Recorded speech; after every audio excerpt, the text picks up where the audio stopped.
Alors observez 11, nomenclature des composés organiques.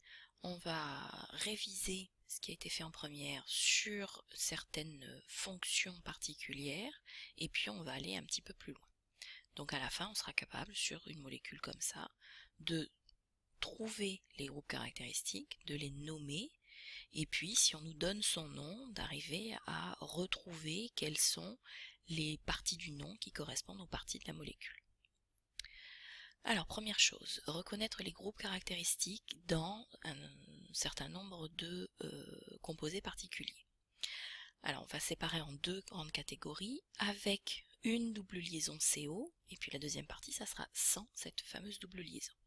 Alors, il y en a qu'on connaît déjà, c'est la deuxième partie, aldéhyde, cétone et acide carboxylique. Ils ont été vus en première comme composés obtenus après oxydation d'alcool. Donc un aldéhyde, ça se reconnaît à toute cette partie-là. Ce groupe d'atomes, C double liaison O, et ce même carbone raccroché à un hydrogène.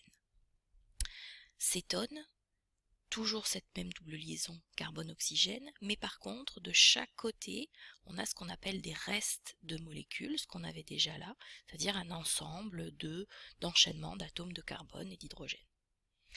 Dans les deux cas, cette double liaison CO est appelée carbonyle. Ça, c'est la fonction qui correspond à ces groupes caractéristiques aldéhyde et cétone. On a aussi vu les acides carboxyliques. Donc, à vraiment différencier des aldéhydes, souvent ils sont confondus. La différence, elle est ici. L'oxygène qui se trouve là n'était pas présent ici. Donc, tout ce groupe, C double liaison O, COH. Et puis le reste de la molécule. Dans ce cas-là, ce CO est appelé carboxyle, c'est pas tout à fait le même. On va rajouter deux fonctions que vous avez peut-être vues en seconde quand vous avez cherché des groupes caractéristiques sur des molécules, qui s'appellent ester et amide. Alors ester, il faut aller chercher un petit peu la même chose qu'un acide carboxylique, C double liaison O, C simple liaison O, mais par contre il n'y a pas d'hydrogène ici. Là c'est un reste de molécules. Amide, on a toujours C double liaison O, ça ne change pas.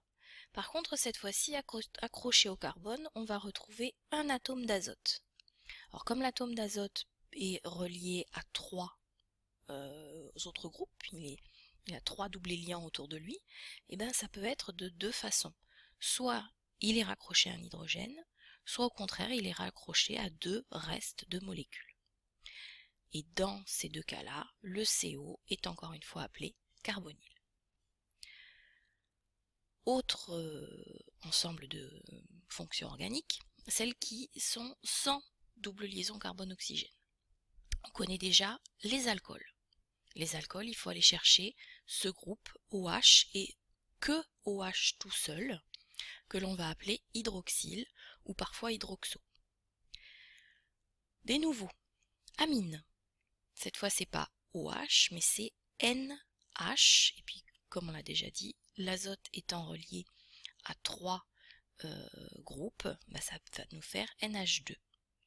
Ou alors NH et un reste de molécules, ou alors carrément trois restes de molécules organiques accrochés autour de l'azote.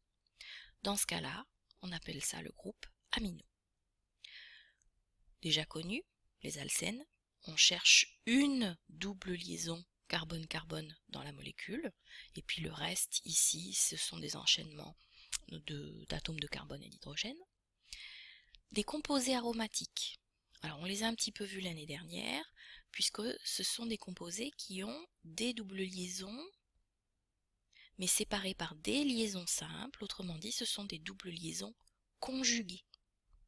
Un cycle aromatique, c'est un cycle à 6 atomes de carbone, avec 3 doubles liaisons conjuguées.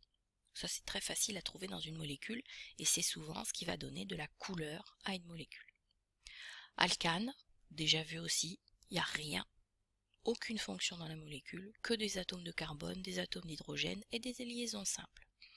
Et enfin les derniers, qu'on verra un petit peu dans un chapitre particulier, mais sinon on n'en parlera pas, ce sont des halogénoalcanes. C'est-à-dire que dans un alcane, il y a un hydrogène qui a été enlevé et qui a été remplacé par un atome, un halogène, un atome de chlore, de brome ou d'iode.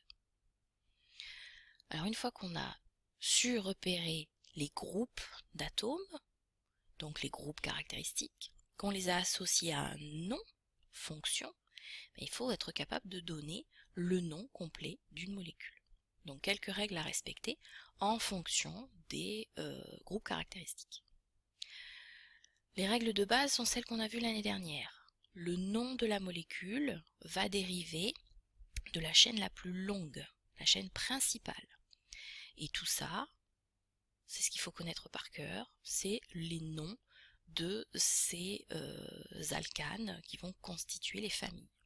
Si j'ai un atome de carbone dans la chaîne la plus longue, le méthane, deux atomes de carbone dans la chaîne la plus longue, éthane, etc., propane, butane, ces quatre-là sont évidemment à connaître. Après, c'est les préfixes grecs, penta, hexa, hepta, octa.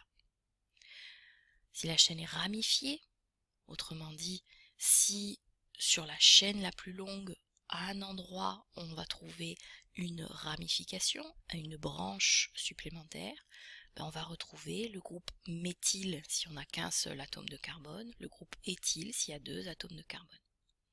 On numérote la chaîne principale, toujours de façon à ce que les numéros les plus petits soient sur les ramifications ou les groupes caractéristiques. Si on a plusieurs fois le même groupe caractéristique ou plusieurs fois la même ramification, on va utiliser di, tri, tétra, etc. Et enfin, à la place de an pour alcane, on va donner un nom particulier correspondant à la fonction organique que l'on va trouver dans cette molécule. Dernier petit rappel qu'on a déjà vu l'année dernière, ces deux alcènes ne sont pas tout à fait pareils. Si on prend l'axe de la double liaison qui se trouve ici, on a CH3 et CH3 qui sont de chaque côté de la double liaison. On parle de stéréochimie E. Et ici, la double liaison, les deux groupes CH3 sont du même côté de cet axe. Donc, on va appeler ça la stéréochimie Z.